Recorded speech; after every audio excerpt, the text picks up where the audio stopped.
همه تقریبا اسم پورشه رو میشناسن و میدونن که یه کمپانی خودروسازیه که ماشینای اسپورت لوکس تولید میکنه. پورشه کمپانی بوده که همیشه محدودیت‌ها رو شکونده و از مرزشون رد شده. حالا بیاییم با هم ببینیم که چرا پورشه رفت زیر مجموعه فولکس واگن شد. مقدمه: پورشه یه شرکت خودروسازی آلمانیه که توی سال 1931 به وسیله فردیناند پورشه تأسیس شده. این شرکت بیشتر روی طراحی و تولید خودروهای اسپورت و لوکس فعالیت میکنه و الان زیر مجموعه فولکس واگنه. تاریخچه: از سال 1931 تا 1937 فردیناند پورشه توی سال 1931 شرکت پورشه رو توی شهر شتوتگارت تأسیس کرد که در زمینه طراحی و توسعه موتورهای خودرو فعالیت میکردن. همچنین با ارائه خدمات مهندسی و مشاوره فعالیت خودشون رو آغاز کردن. توی سالهای اول بخش بزرگی از مشتریان شرکت پورشه خودروسازایی بودن مثل آودی، مرسدس بنز، اوپل، واندرو، واندرر، دایملر بنز و اوتو یونیون. یکی از اولین طرح‌هایی که شرکت تأسیس پورشه توی اون مشارکت داشت پروژه‌ای تحت عنوان فولکس واگن بود که توی زبان آلمانی فولکس واگن به معنی خودروی مردم ترجمه میشه، یعنی فولکس میشه مردم، واگن میشه خودروی مردم.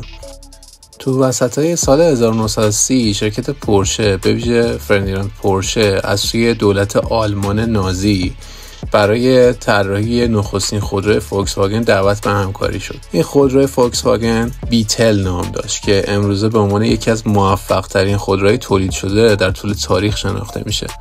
شخص دیگه‌ای هم سهم خیلی زیادی توی راه اندازی شرکت پورشه ایفا کرده بود. اون هم کسی نبود جز فری پورشه. فری که فرزند ارشد فردیناند بود، ریاضیات رو توی مدرسه و مکانیک رو توی کارگاه پدرش آموخته بود. دوران جوانی فری پورشه مصادف بود با به قدرت رسیدن آدولف هیتلر توی آلمان و فراخوانی که اون برای بازسازی صنایع داده بود. هیتلر می‌خواست که آلمان سریعتر خودروهای خودش رو بسازه و بنابراین کارخونه‌های خودروسازی رو کمک‌های دولتی زیادی می‌کرد.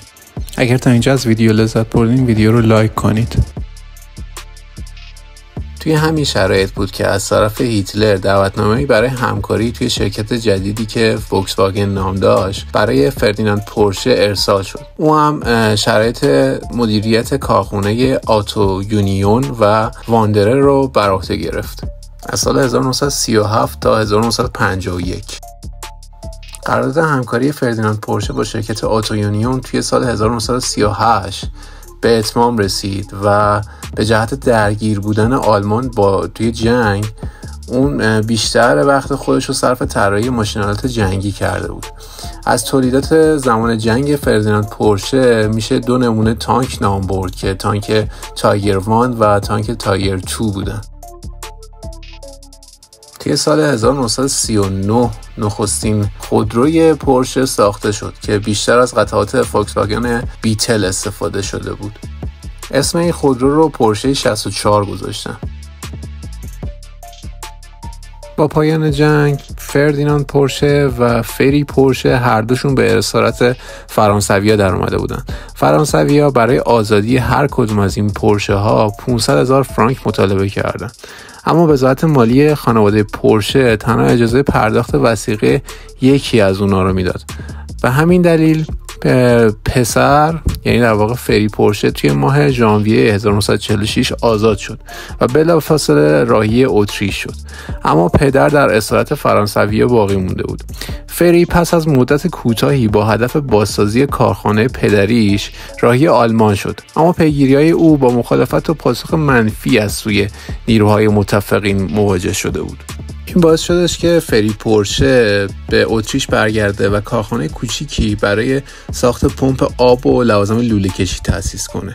اما این وضعیت به سرعت تغییر کرد و در میانه سال 1947 در حالی که کمتر از 1 سال از آزادی فری نمیگذشت، با شرکت خواهرش لوئیس و همسر اون آنتوان پیک که توی پایان دهه 1930 چندین سال ریاست شرکت فولکس واگن رو به عهده داشتهش، اقدام به راه اندازی شرکت پورشه هولدینگ کردن توی اتریش.